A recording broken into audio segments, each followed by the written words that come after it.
ನಮಸ್ಕಾರ ಆತ್ಮೀಯ ರೈತ ಬಾಂಧವರೇ, ತಮ್ಮೆಲ್ಲರಿಗೂ ಶ್ರೇಯಸ್ ಕೃಷಿ ಸೇವೆಗಳು ಯೂಟ್ಯೂಬ್ ಚಾನಲ್ಗೆ ಆತ್ಮೀಯ ಸ್ವಾಗತ. ರೈತ ಮಿತ್ರರೇ, ಇವತ್ತಿನ ವಿಡಿಯೋದಲ್ಲಿ ನಾವು ನವಣೆ ಬೆಳೆಯ ಬಗ್ಗೆ ಒಂದು ರೈತರಿಗೆ ಸಲಹೆಯನ್ನು ನೋಡ್ತಾ ಹೋಗೋಣ. ನವಣೆ ಬೆಳೆಯುವಂಥ ರೈತರಿಗಾಗಿ ಒಂದು ವಿಶೇಷವಾದ ಮಾಹಿತಿಯನ್ನು ನಾವು ಕೃಷಿ ವಿಶ್ವವಿದ್ಯಾಲಯ ರಾಯಚೂರಿನಿಂದ ಪಡೆದಿರುವಂಥ ಒಂದು ಮಾಹಿತಿಯನ್ನು ತಮಗಾಗಿ ಇಲ್ಲಿ ನೋಡ್ತಾ ಹೋಗೋಣ. ನವಣೆ ಒಂದು ಮುಖ್ಯವಾದ ಕಿರುಧಾನ್ಯದ ಬೆಳೆಯಾಗಿದ್ದು ಹೆಚ್ಚಾಗಿ ಹಾವೇರಿ, ಬಳ್ಳಾರಿ, ವಿಜಯಪುರ, ಬೆಳಗಾವಿ, ರಾಯಚೂರು, ಕೊಪ್ಪಳ, ಚಿತ್ರದುರ್ಗ ಮತ್ತು ಕಲಬುರಗಿ ಜಿಲ್ಲೆಗಳಲ್ಲಿ ಬೆಳೆಯಲಾಗುತ್ತಿದೆ. ರಾಜ್ಯದಲ್ಲಿ 6.8 ಲಕ್ಷ ಹೆಕ್ಟೇರ್ ಪ್ರದೇಶದಲ್ಲಿ ಬೆಳೆಯುತ್ತಿದ್ದು ಸುಮಾರು 15 ಟನ್ನಷ್ಟು ಉತ್ಪಾದನೆ ಇದ್ದು ಸರಾಸರಿ ಇಳುವರಿ ಪ್ರತಿ ಎಕರೆಗೆ 150 ಕಿಲೋಗ್ರಾಂ ಇರುತ್ತದೆ. ಇದರ ಒಂದು ತಳಿಗಳ ಬಗ್ಗೆ ನೋಡೋದಾದರೆ ತಳಿಗಳು SIA 2644. ಇದರ ಒಂದು ಬಿತ್ತನೆ ಕಾಲ ನೋಡೋದಾದರೆ ಜೂನ್ನಿಂದ ಜುಲೈ ತಿಂಗಳು ಈ ಒಂದು ತಳಿಯ ಬಿತ್ತನೆಗೆ ಅತ್ಯುತ್ತಮ ಒಂದು ಯೋಗ್ಯವಾದ ಕಾಲವಾಗಿರುತ್ತದೆ. ಈ ಒಂದು ತಳಿಯ ಒಂದು ಬೆಳೆಯ ಅವಧಿಯನ್ನು ನೋಡೋದಾದರೆ 90 ರಿಂದ 95 ದಿನಗಳಲ್ಲಿ ಈ ಬೆಳೆ ಕಟಾವಿಗೆ ಬರುವಂಥದ್ದು.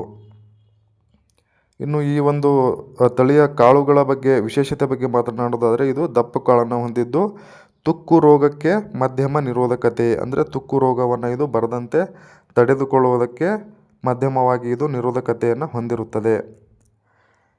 ಇನ್ನು DHFT 109 ತಳಿ, ಇದರ ಒಂದು ಬಿತ್ತನೆ ಕಾಲ ಜೂನ್ನಿಂದ ಜುಲೈ ತಿಂಗಳಾಗಿದ್ದು ಇದರ ಒಂದು ಅವಧಿ 90 ದಿನಗಳು.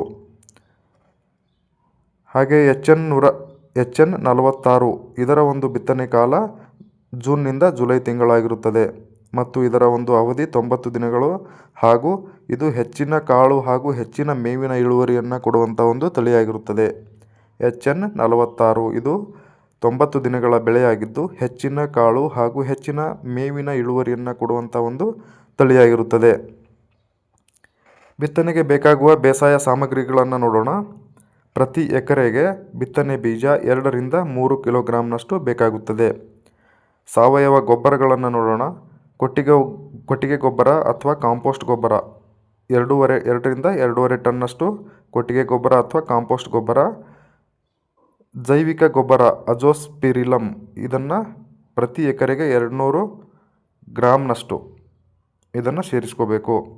ಇದರ ಜೊತೆಗೆ ರಾಸಾಯನಿಕ ಗೊಬ್ಬರಗಳು ಸಾರಜನಕ 12 ಕಿಲೋಗ್ರಾಂ, ರಂಜಕ 6 ಕಿಲೋಗ್ರಾಂ, ಪೊಟ್ಯಾಷ್ 6 ಕಿಲೋಗ್ರಾಂ.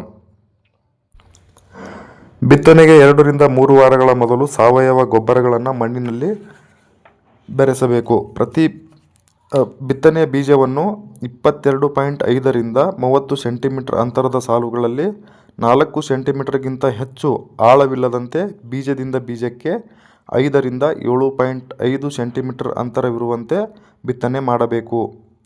ಬಿತ್ತನೆ ಬೀಜವನ್ನು 22.5 ರಿಂದ 30 ಸೆಂಟಿಮೀಟರ್ ಅಂತರದ ಸಾಲುಗಳಲ್ಲಿ 4 ಸೆಂಟಿಮೀಟರ್ಗಿಂತ ಹೆಚ್ಚು ಆಳವಿಲ್ಲದಂತೆ ಬೀಜದಿಂದ ಬೀಜಕ್ಕೆ 5 ರಿಂದ 7.5 ಸೆಂಟಿಮೀಟರ್ ಅಂತರವಿರುವಂತೆ ಬಿತ್ತನೆ ಮಾಡಬೇಕು. ಶಿಫಾರಸ್ಸಿನ ಶೇಕಡಾ 50ರಷ್ಟು ಸಾರಜನಕ, ಪೂರ್ತಿ ರಂಜಕ ಮತ್ತು ಪೊಟ್ಯಾಷ್ ಗೊಬ್ಬರಗಳನ್ನು ಬಿತ್ತುವಾಗ ಮಣ್ಣಿನಲ್ಲಿ ಬೆರೆಸಬೇಕು. ಸಾಧ್ಯವಾದಲ್ಲಿ ರಸಗೊಬ್ಬರ ಹಾಗೂ ಬೀಜವನ್ನು ಒಟ್ಟಿಗೆ ಬಿತ್ತುವ ಸಂಯುಕ್ತ ಕೂರಿಗೆಯಿಂದ ಬಿತ್ತುವುದು ಸೂಕ್ತವಾಗಿರುತ್ತದೆ.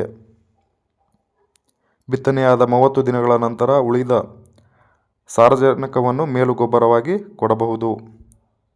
ಈ ಒಂದು ಬೆಳೆಯಲ್ಲಿ ಕಳೆ ನಿರ್ವಹಣೆಗಾಗಿ 2 ರಿಂದ 3 ಬಾರಿ ಅಂತರ ಬೇಸಾಯದೊಂದಿಗೆ ಒಂದು ಸಲ ಕಳೆ ತೆಗೆಯಬೇಕು.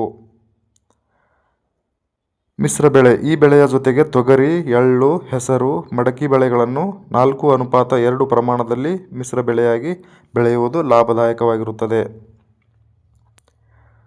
ಇಳುವರಿಯನ್ನು ನೋಡೋದಾದರೆ ಪ್ರತಿ ಎಕರೆಗೆ 7 ರಿಂದ 8 ಕ್ವಿಂಟಾಲ್ನಷ್ಟು ಇಳುವರಿಯನ್ನು ಪಡೆದುಕೊಳ್ಳಬಹುದು.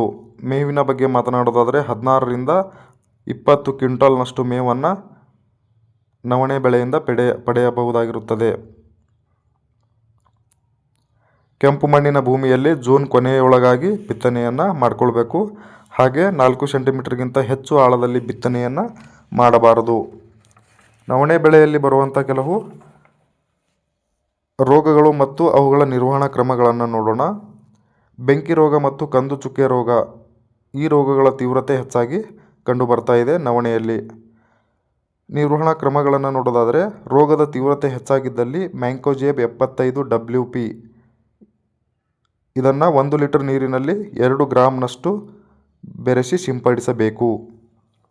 ಬೆಂಕಿ ರೋಗಕ್ಕೆ ಮತ್ತು ಕಂದು ಚುಕ್ಕೆ ರೋಗಕ್ಕೆ ಮ್ಯಾಂಕೋಜೇಬ್ 75 WP 2 ಗ್ರಾಂ ಶಿಲೀಂಧ್ರನಾಶಕವನ್ನು 1 ಲೀಟರ್ ನೀರಿನಲ್ಲಿ ಬೆರೆಸಿ ಸಿಂಪಡಿಸಬೇಕು.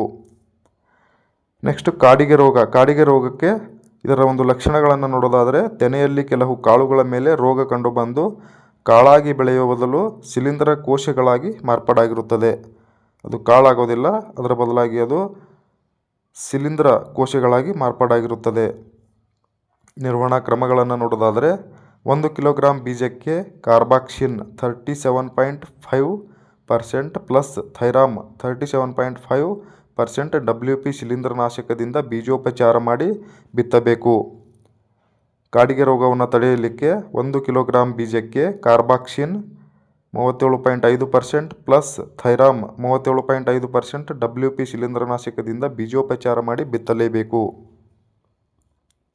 ಇನ್ನು ಹಸಿರು ತೆನೆ ರೋಗ, ತೆನೆಯು ಹೂವಿನಿಂದ ಕೂಡಿರದೆ ಸಣ್ಣ ಸಣ್ಣ ಹಲವಾರು ಎಲೆಗಳಾಗಿ ಮಾರ್ಪಾಡಾಗುತ್ತವೆ. ಇದನ್ನು ಒಂದು ತಡೆಗಟ್ಟಲಿಕ್ಕೆ 1 ಕಿಲೋಗ್ರಾಂ ಬೀಜಕ್ಕೆ 2 ಗ್ರಾಂ ಮೆಟಲಾಕ್ಸಿಲ್ 4% ಪ್ಲಸ್ ಮ್ಯಾಂಕೋಜೇಬ್ 68% 72 WP ಶಿಲೀಂಧ್ರನಾಶಕದಿಂದ ಬೀಜೋಪಚಾರ ಮಾಡಿ ಬಿತ್ತಬೇಕು. ತೆನೆಯು ಹೂ ಆಗದೆ ಸಣ್ಣ ಸಣ್ಣ ಎಲೆಗಳಾಗಿ ಮಾರ್ಪಾಡಾಗುವುದನ್ನು ಅಥವಾ ಹಸಿರು ತೆನೆಯ ರೋಗವನ್ನು ನಿರ್ವಹಣೆ ಮಾಡೋದಕ್ಕೆ 1 ಕಿಲೋಗ್ರಾಂ ಬೀಜಕ್ಕೆ 2 ಗ್ರಾಂ ಮೆಟಲಾಕ್ಸಿಲ್ 4% ಪ್ಲಸ್ ಮ್ಯಾಂಕೋಜೇಬ್ 68% 72 WP ಶಿಲೀಂಧ್ರನಾಶಕದಿಂದ ಬೀಜೋಪಚಾರ ಮಾಡಿ ಬಿತ್ತಬೇಕು. ಇದಾಗಿತ್ತು ರೈತ ಬಾಂಧವರೇ ಸಿರಿಧಾನ್ಯಗಳಲ್ಲಿ ಒಂದಾದ ನವಣೆಯ ಬಗ್ಗೆ ಒಂದು ಸಂಕ್ಷಿಪ್ತವಾದ ಮಾಹಿತಿ. ವಿಡಿಯೋವನ್ನು ಸಂಪೂರ್ಣವಾಗಿ ನೋಡಿದ್ದಕ್ಕೆ ಧನ್ಯವಾದಗಳು. ಹಾಗೆ ನಮ್ಮ ಚಾನಲನ್ನು ಸಬ್ಸ್ಕ್ರೈಬ್ ಮಾಡ್ಕೊಳ್ಳಿ. ನಿಮ್ಮ ರೈತ ಬಾಂಧವರೊಂದಿಗೆ ನಮ್ಮ ಚಾನಲ್ನ ಲಿಂಕನ್ನು ಅಥವಾ ವಿಡಿಯೋಗಳನ್ನು ಶೇರ್ ಮಾಡ್ತಾಯಿರಿ ಅಂತ ಹೇಳ್ತಾ ಇವತ್ತಿನ ವಿಡಿಯೋವನ್ನು ಇಲ್ಲಿಗೆ ಮುಗಿಸೋಣ. ಧನ್ಯವಾದಗಳು.